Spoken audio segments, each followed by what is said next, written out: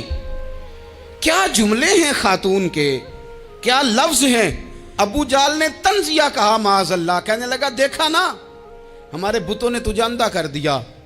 تو جناب زنیرہ آنکھوں کی بینائی گئی ہے اور رات کو گئی ہے، دکھ ابھی تازہ ہے، لیکن اللہ پہ جو توکل ہے، اپنے مالک سے جو رشتہ ہے وہ اتنا مضبوط ہے، اتنا طاقتور ہے، اس میں اتنی گہرائی ہے کہ حضرت زنیرہ بول کے نا اتنی قوت سے بولی، اتنی طاقت سے بولی کہ پورے کفر پر لرزہ طاری ہو گیا۔ فرمانے لگی تمہارے بتوں کی کیا اوقات ہے کہ وہ میری بینائی لے جائیں، یہ میری رب کی حکمت کا تقاضا ہے۔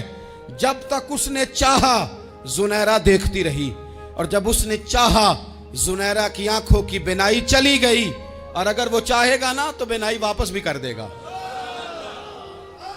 اگر ہو ذوق یقین پیدا تو کٹ جاتی ہیں زنجیریں، اگر وہ چاہے گا تو بینائی آ بھی جائے گی۔ حضرت زنیرہ نے رات کو یہ لفظ کہے، ابو جہل اور سارے کفار ڈر کے سن کے چلے گئے، آپ اطمینان سے آ کے بستر پہ سوئی۔ جب سویرے اٹھی تو اللہ نے آنکھوں کی روشنی واپس کر دی تھی۔ آنکھوں کی اب چھڑی پکڑی ہے، بازاروں میں گھومتی ہے، کہتی ہیں بلاؤ کدھر ہے تمہارے نات و منات، دیکھو میرے رب نے روشنی واپس کر دی۔ آ کر میرے ساتھ ادھر آ ستمگر ہنر آزمائیں، تو تیر آزما ہم جگر آزمائیں۔ بیمار لوگوں یاد رکھو، کہہ دیا ڈاکٹر نے کہ تو بڑا بیمار ہے، تو بڑا کمزور ہے، یہ ہو گیا وہ ہو گیا، تو ڈاکٹر اپنے علم کے مطابق بات کر رہا ہے، ہوگا تو وہ جو میرا رب چاہے گا۔ کمزور ہو جانا، پریشان ہو جانا، تکلیف میں آ جانا، پتہ نہیں بات ہو گئی ہے تو جانے کیا ہو جائے گا۔ اپنی زندگی کے اندر اپنے رب سے رشتہ مضبوط کریں، رسول کائنات سے رشتہ مضبوط کریں، اللہ والوں سے رشتہ مضبوط کریں۔ حضرت زنیرہ نے پیغام دیا کہ زندگی میں جو جینا چاہتے ہیں تو وہ رب کا نام لے کے جی سکتے ہیں، جو اپنی زندگی میں خوشیاں دیکھنا چاہتے ہیں تو رسول اللہ کے نام پر خوشیاں دیکھی جا سکتی ہیں۔ توکل کی بنیاد پر بندہ خوشیاں لے سکتا ہے، اور اگر انسان میں توکل نہیں ہے تو پھر وہ اس کالے جادو سے بھی ڈر رہا ہے، وہ نیلے سے بھی ڈر رہا ہے، وہ پیلے سے بھی ڈر رہا ہے، وہ فلانے سے بھی ڈر رہا ہے، وہ میرے خلاف فلانا رشتہ دار سازش کر رہا ہے تو ڈر رہا ہے، فلانا میرے بارے میں یہ کر رہا ہے تو ڈر رہا ہے، وہ پتہ نہیں دنیا ادھر ہو جائے گی تو کیا ہو جائے گا، اٹھ باندھ کمر کیوں ڈرتا ہے، پھر دیکھ خدا کیا کرتا ہے۔ تو اس ساری گفتگو کا نچوڑ آپ کو یہ عرض کیا ہے، سب سے پہلے تو یہ کہ میدانوں میں مدد بھی اللہ کی، رزق میں مدد بھی اللہ کی، فصلیں خشک ہوں تو مدد پھر بھی اللہ کرے، تو پھر ساری مدد، اور اگر انسان بیمار ہو تو پھر بھی مدد اللہ کی۔ تو اپنے اللہ کی جانب توجہ کو بڑھائیں، آپ اللہ سے مدد کے سوالی بنیں۔ ترمذی کی ایک حدیث ہے، میں آپ کو زندگی کا تجربہ بتاتا ہوں کہ جب میں بڑا پریشان ہوتا ہوں تو یہ والی روایت کھول لیتا ہوں، مزہ دیتی ہے۔ میرے نبی پاک علیہ السلام نے فرمایا اپنے دکھ سیٹھوں نوابوں کو نہ کہنا، مالداروں کا نہ کہنا، ورنہ اللہ تمہیں کبھی غنی نہیں کرے گا۔ فرمایا اپنے دکھ اپنے رب کی بارگاہ میں عرض کرنا، جلدی کرے یا دیر سے کرے اللہ تمہیں لوگوں سے بے نیاز کر دے گا۔